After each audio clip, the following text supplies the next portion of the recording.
రెండు మంచి విషయాలు తెలుసుకుందాం. ముందుగా వినాయక చవితి శుభాకాంక్షలు.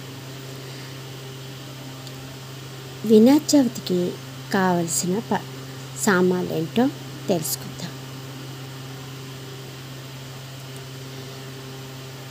వినాయకుడు బొమ్మ ఒకటి ఉండాలి.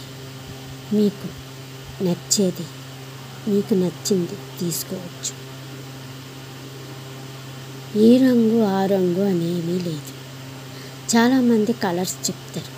తెలుపు పెట్టండి, ఎరుపు పెట్టండి, పసుపు పెట్టండి, ఇలా చెప్తారు. కానీ నేను సలహా ఒకటే ఇవ్వాలనుకుంటున్నాను. సలహా కాదండి, ఇది ఎవ్వరు కూడా ఈ కలర్ అనేది పెట్టకండి, ఈ తొండం కూడా పెట్టకండి. అదేంటో నేను ఇప్పుడు చెప్తాను, వినండి. ఆకుపచ్చ వినాయకుడిని ఎప్పుడు పెట్టద్దు.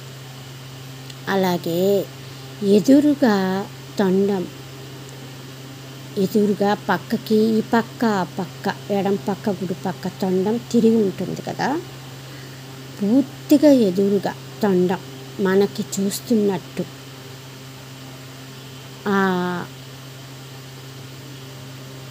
సైడ్కి ఒక లడ్డువో మోతికలో పట్టుకొని వినాయకుడు ఉంటాడు.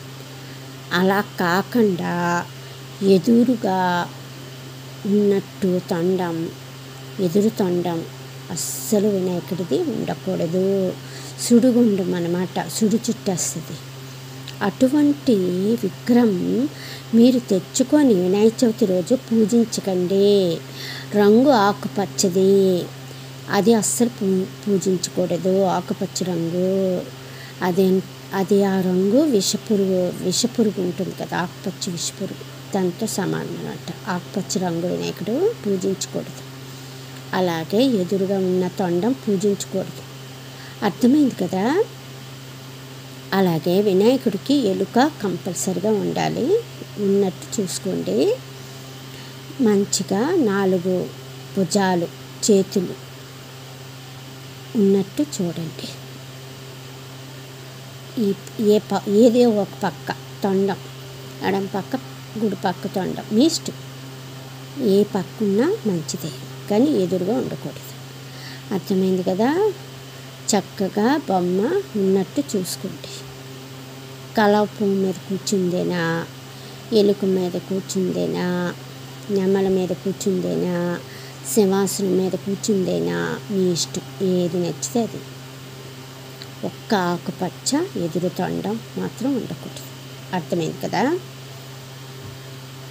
ఇంకా ఉండ్రాలు ఉండాలి, అన్ని రకాల పళ్ళు ఉండాలి, చెరుకు ఉండాలి, జొన్న పొట్లు ఉండాలి, దోసకాయ ఉండాలి, ఇంకా పసుపు కుంకుమ, జంజం ఉండాలి. జంజం వేసి, అంటే ఇంటి వాజి పట్టి మీకు ఇంట్లో జంజం ఉంటే వేసుకుంటే మగవాళ్ళు మీరు కూడా వినాయకుడికి వేయచ్చు. ఇంకేంటి, ఇంకా అరటిపళ్ళు, కొబ్బరికాయ, పత్రికలు అన్ని 21 ఉంటే 21, లేదంటే ఎన్ని ఉంటే అన్ని బజార్లో అమ్మిని బట్టి. మీరు కష్టపడి అంత ఎక్కడికో వెళ్ళి ఎతికి పట్టుకొచ్చినంత అవసరమైతే లేదు. ఉన్న దాంతోనే పూజించండి. విఘ్నేశ్వరుడు మనల్ని అర్థం చేసుకుంటాడు. మన పరిస్థితిని బట్టి, మన పరిస్థితి అతను అన్ని గ్రహిస్తాడు. కాబట్టి మీరు ఇది లేదు, నేను ఇది పెట్టలేదు, ఇది చెయ్యలేదు అని మీరు బాధపడవలసిన పనే లేదు. వినాయకుడికి అన్నీ తెలుసు. మీ ఇంటికి వచ్చి పూజలు అందుకున్నప్పుడు మీ ఇంటి సమస్యలను అతను గ్రహిస్తాడు. ఆ గ్రహించి మీ సమస్యలన్నీ తీర్చి మీకు మంచిగా చూస్తాడు. అర్థమైంది కదా. మళ్ళీ సంవత్సరం మీరు ఏదైతే పెట్టలేదో అది పెట్టించుకునేలాగా వినాయకుడు చేసుకుంటాడు. అర్థమైంది కదా. కష్ట సుఖాన్ని తీర్చేవాడు, శుభాన్ని ఇచ్చేవాడు అంతా వినాయకుడే. సుఖాన్ని ఇస్తాడు, సమస్యలు తీరుస్తాడు, మంచిగా అన్ని శుభకార్యాలు శుభాలు చేస్తాడు. అర్థమైందా. ప్రథమ పూజ్యుడు. ప్రతి పూజలోనే వినాయకుడు లేనిదే పూజ పూర్తవదు. అర్థమైంది కదా. అటువంటి విఘ్నేశ్వరుడు శుభాల్ని ఇచ్చేవాడు.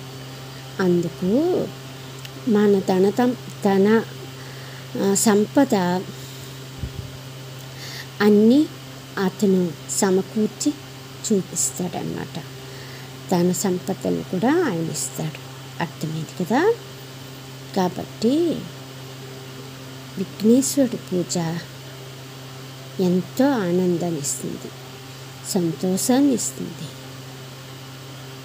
అంత గొప్పవాడు వినాయకుడు. వినాయక చవితి వస్తే పిల్లలు ఎగురు గెంతులేస్తారు. అంత ఇష్టం వినాయకుడు అంటే. అంత సంబరంగా చేయించుకునే వినాయకుడు. సర్దాలు, ఆనందాలు ఆయన రాగానే అన్నీ మనం చూస్తాం. అటువంటి వినాయక చవితి అంత ఆనందాన్ని ఇచ్చే వినాయకుడు. పిల్లలు చాలా చాలా ఆనందపడే వినాయక చవితి రోజు 11 రోజులు, 9 రోజులు, 5 రోజులు, 21 రోజు వినాయకుడు వీధుల్లోని పెట్టి ఉంచి పూజలు జరిపిస్తారు. అటువంటి సంతోషం వినాయక చవితికి వస్తుందన్నమాట. ఇలా వినాయకుడు గొప్పవాడు. ఈ గొప్పవాడు వినాయకుడు మన కష్టాలన్నీ అర్థం చేసుకునేవాడు. వినాయకుడికి బియ్యం పిండితో తయారు చేసిన ఉండ్రాలు పెడితే చాలు, సంతోషపడిపోతాడు. సకల భోగాల పక్కన పెట్టిన బియ్యం పిండి ఉండ్రాలు చాలా ప్రీతి. అంత సంతోషం ఆ బియ్యం పిండి ఉండ్రాల్లోనే ఉంటుంది. మొట్టమొదటిగా బియ్యం పిండి ఉండ్రాలే చాలా ఇష్టం వినాయకుడికి. తన తల్లి పార్వతి బియ్యం పిండితోనే మొదట ఉండ్రాలు చేసి తనకి పెట్టింది. అందుకే ఉండ్రాల ప్రియుడు అని, ఉండ్రాల ప్రియుడు అని విఘ్నేశ్వరుడని పేరు అన్నమాట వచ్చింది. కాబట్టి మనం బియ్యం పిండితో ఉండ్రాలు చేసి ఒక కొబ్బరికాయ కొట్టి అరటిపళ్ళు అక్కడ పెట్టి 2 దీపాలు పెట్టినా ప్రీతి చెందుతాడు విఘ్నేశ్వరుడు. అట్టాసాలతోని మనం గొప్పగా చేస్తేనే వినాయకుడు సంతోషిస్తాడని అనుకోవడం తప్పు. అర్థమైందా.